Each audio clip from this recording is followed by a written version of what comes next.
السلام علیکم جی۔ تو دوستوں، آج پھر ہم ایک نئی کہانی کے ساتھ حاضر ہوئے ہیں، لیکن اس کہانی کا تعلق پچھلی کہانی سے بھی ہے، تو آپ کو سمجھنے میں آسانی ہوگی۔ بادشاہ کا صابر وزیر جو ہم نے کہانی پڑھی تھی نا، یہ اس کا پارٹ 2 ہے۔ تو فہیم الدین اور سچ کی آزمائش، یہ اس کا ٹاپک ہے۔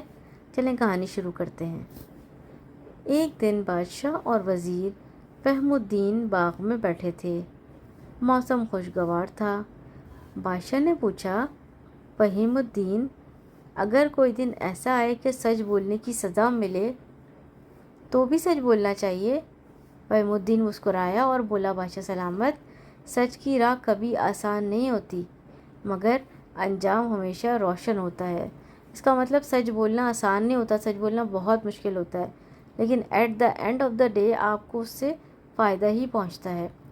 چند دن بعد دربار میں ایک قیمتی تاج چوری ہو گیا۔ پورے محل میں ہلچل مچ گئی۔ بادشاہ ناراض ہو گیا اور سب ملازموں سے تفتیش ہونے لگی۔ ایک غلام کو شک کی بنیاد پر گرفتار کیا گیا۔ وہ بار بار کہتا، میں بے قصور ہوں۔ جب بادشاہ نے فہیم الدین سے رائے لی تو اس نے کہا، بادشاہ سلامت، جب تک سچ سامنے نہ آ جائے سزا نہ دیں، اور اگر اجازت دیں تو میں اس راز کا پتہ لگاؤں۔ کیونکہ وہ فہیم الدین تو بہت عقل مند تھا، اس لیے اس کا نام ہی فہیم الدین تھا۔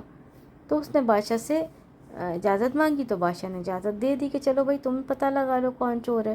فہیم الدین نے ایک ترکیب سوچی، ایک میتھڈ سوچا۔ اس نے سب ملازموں کو ایک کمرے میں بلایا اور کہا، یہ لکڑی کی چھڑیاں ہیں۔ لکڑی کی چھڑیاں مطلب لکڑیاں ہیں، سمجھ لو، ٹھیک ہے؟ لکڑی کی چھڑیاں ہیں۔ ہر چور کی چھڑی کل صبح تک آدھی ہو جائے گی، کیونکہ سچ خود بولے گا۔ اس کا مطلب، اس کو آسان الفاظ میں آپ کو بتاؤں کہ ہوا یہ کہ بادشاہ نے ان سب لوگوں کو بلایا جس پر ان کو شک تھا کہ انہوں نے چوری کیا ہوگا۔ اس کے بعد انہوں نے کیا کیا، سب کو ایک ایک لکڑی دے دی، اور کیا بولا، ساتھ میں بولا کہ لکڑی جو ہے، جو چور ہوگا صبح تک اس کی لکڑی چھوٹی ہو جائے گی۔ سب ملازمین اپنی اپنی چھڑیاں لے کر چلے گئے۔ اگلے دن سب واپس آئے، سب کی چھڑیاں ویسی کی ویسی تھیں، سوائے ایک کے، جس کی چھڑی واقعی آدھی ہو چکی تھی۔ وہی غلام جس پر شک تھا۔ اس نے کیا کیا؟ بادشاہ حیران ہو گیا۔ فہیم الدین مسکرایا اور بولا، یہی اصل چور ہے بادشاہ سلامت، اس نے خود چھڑی کاٹی ہے ڈر کے مارے۔ سچ کی آزمائش نے چور کو بے نقاب کر دیا۔ بادشاہ خوش ہو گیا۔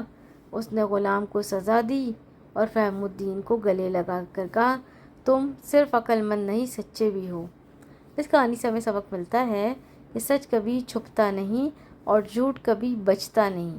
وقت خود سب کچھ ظاہر کر دیتا ہے، بس ہم کو صبر سے کام لینا چاہیے۔